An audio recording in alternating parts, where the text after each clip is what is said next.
My son ignored me and took his wife on a cruise until he learned the truth. I never imagined that the child I raised with my own hands would one day look straight through me as if I no longer mattered. A mother doesn't expect much as she grows older. Just a little respect, a little time, and the reassurance that her sacrifices were not forgotten. But life has a strange way of teaching painful lessons, especially when love turns into distance. This is my story. A mother's world revolved around her son. My son was my world from the moment he was born. His father passed away when he was still very young, leaving me to raise him alone. I worked long hours, skipped meals, and went to bed exhausted every night, but I never complained. Every sacrifice felt worth it when I saw my son smile. I was there for every school event, every illness, every failure, and every success. When he graduated, I cried. When he got his first job, I felt proud. And when he told me he was getting married, I prayed only for his happiness. I welcomed my daughter-in-law with an open heart. I truly did. I tried to be understanding, supportive, and respectful of boundaries. I knew times had changed. I knew I could no longer be the center of his life. Still, I believed there would always be space for his mother. I was wrong. Slowly, I started to disappear from his life.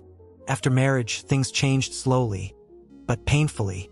My calls went unanswered. My messages were replied to hours later, sometimes days.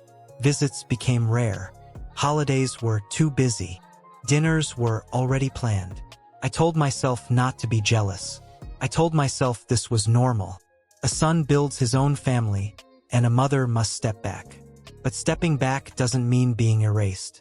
One day, while scrolling through social media, I saw pictures that shattered my heart.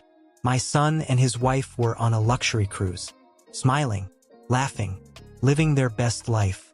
And I found out through Facebook. The cruise that broke my heart. They hadn't told me they were going. Not a word. Not even a casual mention. I stared at the pictures for a long time, trying to understand what hurt more.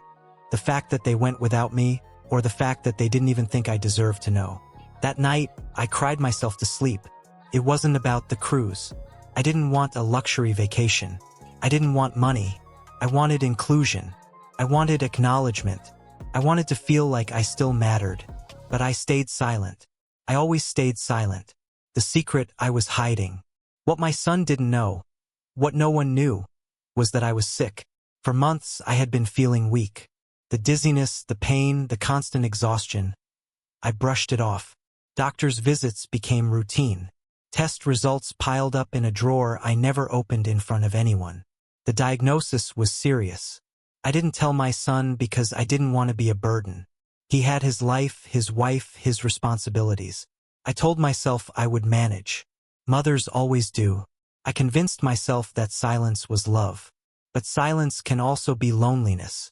When everything changed, a few weeks after the cruise, I collapsed at home. A neighbor found me and called for help. I was taken to the hospital unconscious. That's when my son received the call, the one every parent dreads making, and every child fears receiving. He rushed to the hospital, panic written all over his face. When he saw me lying there, weak and pale, something inside him broke. That's when he learned the truth. The doctors told him everything. The illness, the tests, the months of suffering I had hidden behind fake smiles and, "I'm fine," replies. My son cried like a child. "I didn't know," he kept saying. "Why didn't you tell me, Mom?" I looked at him and smiled weakly. "Because you looked happy." Guilt is a heavy burden. After that day, my son changed. He canceled plans. He visited daily. He held my hand the way he used to when he was little. I could see the guilt in his eyes, the realization that he had ignored the one person who never ignored him. My daughter-in-law stood quietly in the corner, unsure of what to say. I don't blame her. Distance is often created unintentionally, one missed call at a time. But regret has a way of arriving too late. A painful but important lesson. I didn't share this story for sympathy. I share it because so many parents are living the same reality. Forgotten, ignored, pushed aside while silently enduring pain. And so many children don't realize what they're losing until fear forces their eyes open. Love your parents while you still can. Call them, visit them, listen to them, because one day the silence might not be by choice. Where we stand today, my health is still fragile.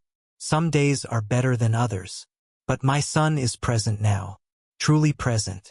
He listens, he asks, he cares. I don't resent him. Love doesn't keep score. But I do wish he had learned this lesson without pain. Final thoughts. If you're reading this as a son or daughter, remember this: your parents may never ask for much, but their silence does not mean they don't need you.